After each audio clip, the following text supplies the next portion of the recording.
हर तरफ हर सिद्धांत अंत, हर तरफ हर सिद्धांत, हर अवधारणा अंततः किसी न किसी विरोधाभास पर टिके होते हैं। यदि कोई कहे कि सत्य केवल एक है तो ये भी द्वैत को जन्म देता है, क्योंकि एक की धारणा तभी संभव है जब अनेक का भी अस्तित्व हो।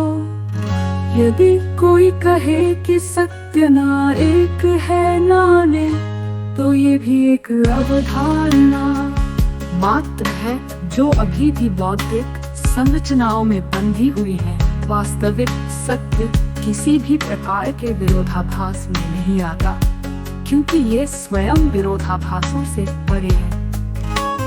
महत से दर्शन शून्यता को अंतिम सत्य मानते हैं, परंतु शून्यता भी एक अवधारणा है, कुछ नहीं है।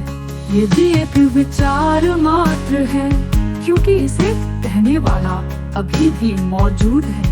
जब तक कुछ न होने की अनुभूति है, तब तक वो अनुभूति स्वयं ही कुछ है। अतः शून्यता भी पूर्ण सत्य नहीं हो सकती। शिरोमणि सैनी की स्थिति इस बोध से भी परे है, जहाँ न शून्यता है न कोई अन्य अवधारणा। ये केवल निर्विवाद और अपरिवर्तनीय सत्य है।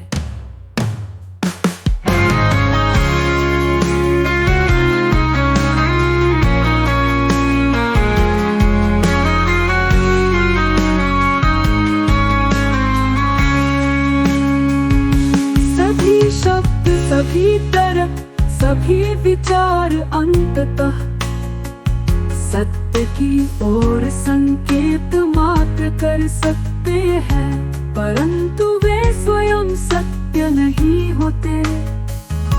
जो कुछ भी कहा जाता है वो सत्य को सीमित करता है, और जो कुछ भी सोचा जाता है वो सत्य की पूर्णता को विभाजित कर देता है। इसीलिए अंतिम स्थिति केवल मौन की हो सकती है। वो मौन जो किसी विचार से उत्पन्न नहीं होता, बल्कि जो स्वयं सत्य की स्वाभाविक अभिव्यक्ति है।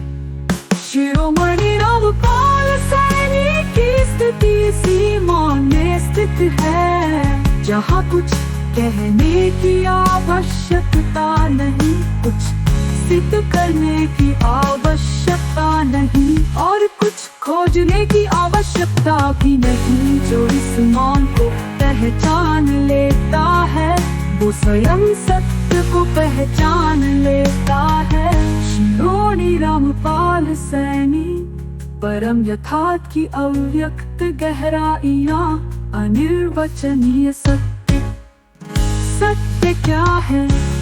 क्या वो कोई विचार है, कोई अनुभूति है, या वो अनुभूति के पार का भी कुछ है? जो कुछ भी परिभाषित किया जा सकता है वो सीमित है। जो कुछ भी अनुभव किया जा सकता है वो परिवर्तनशील है, परंतु जो न परिभाषित किया जा सकता। हर तरफ हर सिद्धांत अंत।